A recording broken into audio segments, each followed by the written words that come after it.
The Manila Millions here in the Philippines is a super high roller event. 31 players have each put up 1 million Hong Kong dollars each, and that sort of juice has attracted the top players from around the world. We've got 31 runners here at our feature table. You see Phil Ivey getting out of the way, JC Tran, another top player, raising it up with Queen 10. Keith Gibson, talented American player, has moved all in with Ace Jack. No messing around, even with such high sums at stake. And now decision time for Tran. He decides to wait for a better spot. So score one to the young American. Gibson now has the button. So it'll be Winfred Yu of China to bring this one in. He has Phil Ivey sitting to his left, which can't be very comfortable. Yu giving this one some thought and decides to get out of the way. Ivey follows suit. JC Tran, which means we are round to Ying Kai Lin. He doesn't want to play, so the button against the blinds. Gibson does raise it up to 20,000. And action now round to Wang Zhanbo. He's already got chips invested in this pot, and he decides to shove a few more in there, re-raising up to 73,000. Now Gibson with position has the ace-9, and again no messing from Gibson. This should be a straightforward call. It is.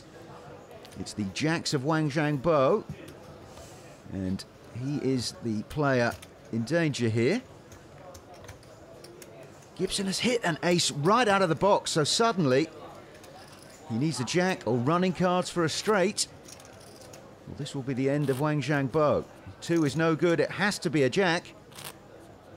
And instead it's another ace, and Keith Gibson finds his all-in good enough to send a player to the rail. Still 6 in the running for that first prize of 13 million Hong Kong dollars. Not this time for Phil Ivey. JC Tran, Jack Queen offsuit, bumps it up. Ying Kai Lin, between a rock and a hard place. Tran and Gibson have been providing us with all the fireworks so far, and a small pair.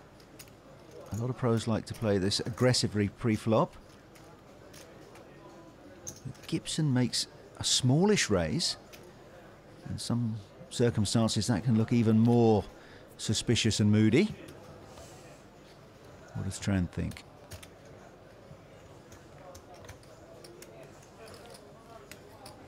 Another 40,000 to make this call.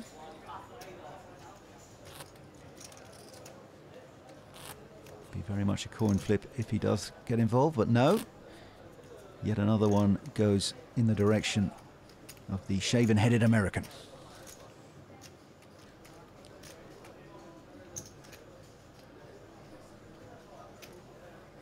Ying Kai Lin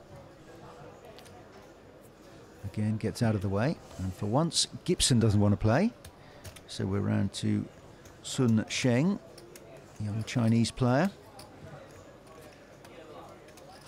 and he bumps it up with the Jack King off. Ivey very much biding his time, but Tran relatively short stacked.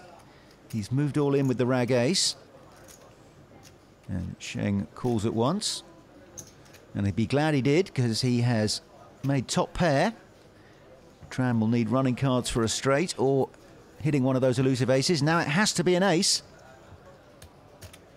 And he can't do it, so Tran, the naturalised American, gets waved goodbye by the jubilant young Sun Sheng.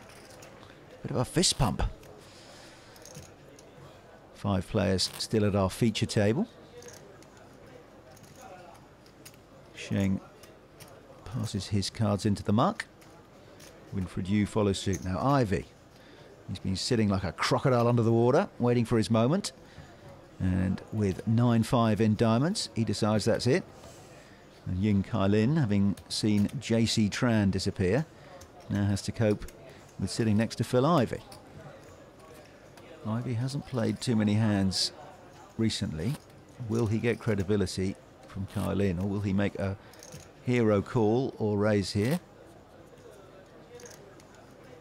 And he's asking for the all-in chip. So right back in Ivy's face. Kai Lin figuring that at worst he's going to have live cards. But he's read this one absolutely perfectly. And Ivy probably cursing his dry run of cards right now. Even the best players in the world occasionally need to get some paint in their hand.